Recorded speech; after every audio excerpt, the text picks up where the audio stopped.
അങ്ങനെ കാത്തിരുന്ന് big boss season 7 ആദ്യത്തെ ദിവസം കഴിഞ്ഞു.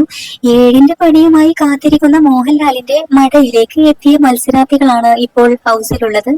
വീറോടും വാശിയോടും പൊരുതി മുന്നേറുകയാണ് ഓരോ മത്സരാർത്ഥികളും. പക്ഷേ ബിഗ് ബോസ് ഹൗസിനകത്തും പുറത്തും ഒരുപോലെ ചർച്ചയാകുന്ന പേര് രേണു സുധിയാണ്. വളരെ ചുരുങ്ങിയ സമയം കൊണ്ട് സോഷ്യൽ മീഡിയയിലൂടെ ആളുകളിലേക്ക് എത്തി ഒരു ദിവസം ഒരാൾ ഒരു തവണയെങ്കിലും തന്നെ കാണും വിധം റീച്ച് ഉണ്ടാക്കാനും അതുവഴി ബിഗ് ബോസ് ഹൗസിൽ ഇടം പിടിക്കാനും രേണുവിന് സാധിച്ചിട്ടുണ്ട്. പോസിറ്റീവും നെഗറ്റീവും ഇടകലർന്ന ഫീഡ്ബാക്കുകൾ ബിഗ് ബോസ് ഹൗസിൽ പോകും മുൻപേ രേണുവിനുണ്ട്. ബിഗ് ബോസ് ഹൗസിൽ ഒരു ദിവസം പിന്നിടുമ്പോഴും ഫീഡ്ബാക്കുകൾ അങ്ങനെ തന്നെയാണ് നിലനിൽക്കുന്നത്.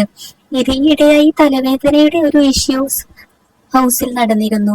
നീയൊക്കെ ആണോടാ എന്റെ തലവേദന തീരുമാനിക്കാൻ എന്ന് പറഞ്ഞ് കട്ടക്ക് നിൽക്കുന്ന രേണുവിനെയാണ് പ്രേക്ഷകർ ഇന്നലെ കണ്ടത്. എന്നാൽ തന്ത്രശാലിയായ ഒരു ഗെയിമറായാണ് രേണുവിനെ ബിഗ് ബോസ് ഹൗസിൽ പ്രേക്ഷകർക്ക് കാണാൻ സാധിക്കുന്നത്. എന്തായാലും വരും ദിവസങ്ങളിൽ രേണു സുധിയുടെ പുതിയ വിശേഷങ്ങൾ നമുക്ക് അറിയാൻ സാധിക്കും.